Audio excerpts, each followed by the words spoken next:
Deputy Wallace, 30 seconds to put your question. Thanks, Cathaoirleach. Minister, we spoke earlier about beef and dairy sectors and the many indirect forms of emissions, pollutions and damage to the environment that they may cause. The carbon sequestration through a forestation programme that has expanded alongside the expansion of the dairy herd in an ill-thought-out attempt to promote another short-term cash crop that's supposed to help dig us out of our emissions problem. Can you explain how you think this might be helping? Thank you very much. 2 minutes, Minister Doyle. I'll try and answer the question that was tabled, Cathaoirleach.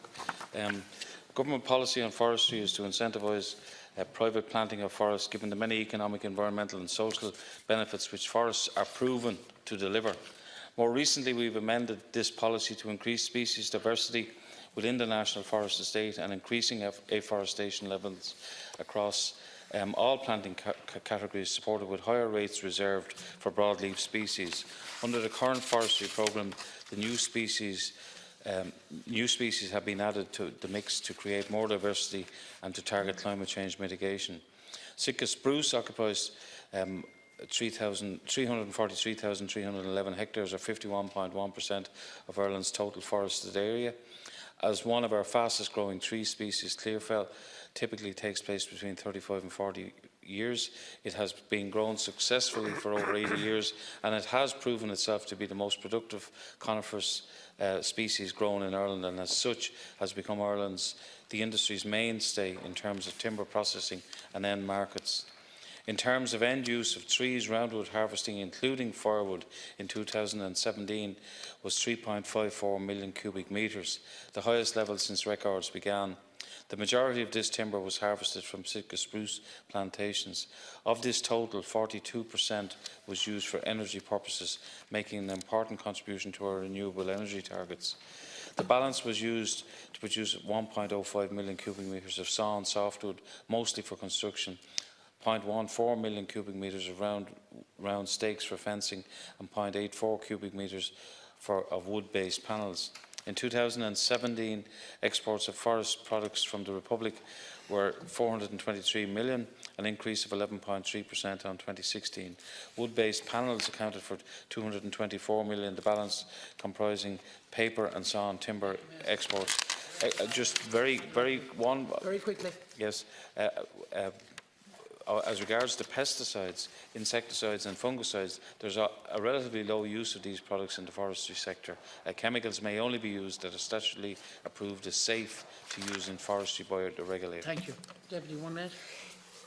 Well, Minister, the evidence coming our way is different. Anyway, Minister, forest management in Ireland, as far as we're concerned, is in crisis. We are creating another environmental disaster by thinking that the sector in terms of what is immediately financially and politically expedient rather than what's good for the people of our country, the Irish environment and the future of the planet. We have the second lowest tree cover in the EU after Malta, which means we need to dramatically increase our forest cover in Ireland. But the over-reliance on conifer-dominated forestry plantations, in particular the Sitka spruce, is unsustainable. These are dark, dead forest plantations designed to be felled for profit. It is not safe to enter the forest because of the dependence on chemicals, despite what you said, Minister, and nor would you want to. They don't support any flora or fauna, they destroy water quality and acidify soils. Why does the Department not support more sustainable native tree cover initiatives, which are better at absorbing pollution and converting it to carbon, and do not require fertilisers or pesticides, unlike current commercial non-native tree plantations? Thank you. Minister, 1 minute. The Deputy has made a lot of assertions and claims there that are completely unfounded. Completely, to say that spruce itself doesn't sequester carbon. Actually, if you look at a life cycle analysis of spruce, conifers versus hardwoods, broadleaves, they more or less are the same. Just to bear that in mind. And in terms of the mid-term review, which was approved last year, the DG Environment and DG Agriculture scrutinised the proposals and approved them.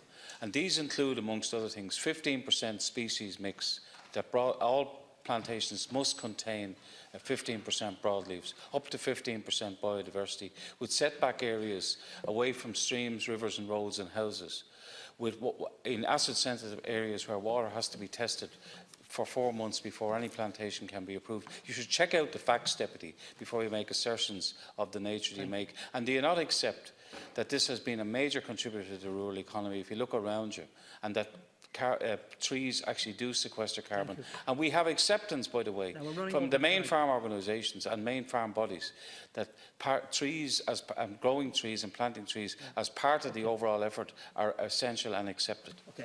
Final comment. We're probably reading different research. I'll send you mine, you send me yours, right? John Murray of the Murray Timber Group has went on record and said that Sitka spruce, while there seems to be an awful lot of talk about monoculture, is the equivalent of a Frisian cow. That's what it does for the industry.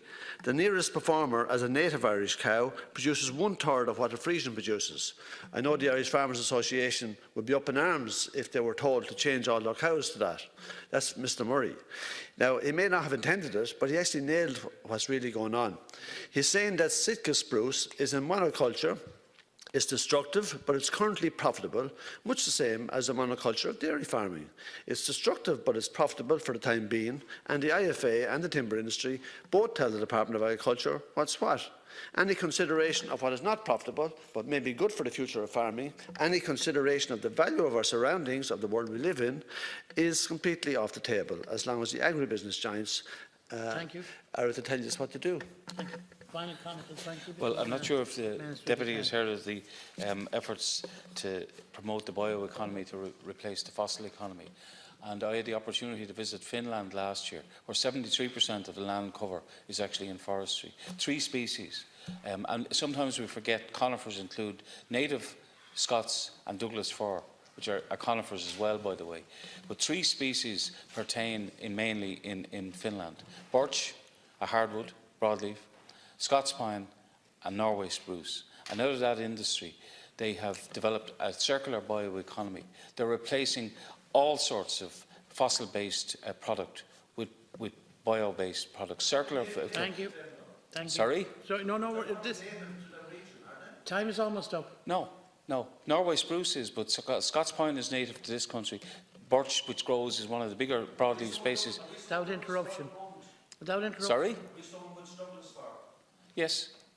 Okay, time is up. Well, just to say, sorry. I can get the statistics for the Deputy and look at Are we going to be fair to the other 3 speakers? Yes, fair enough.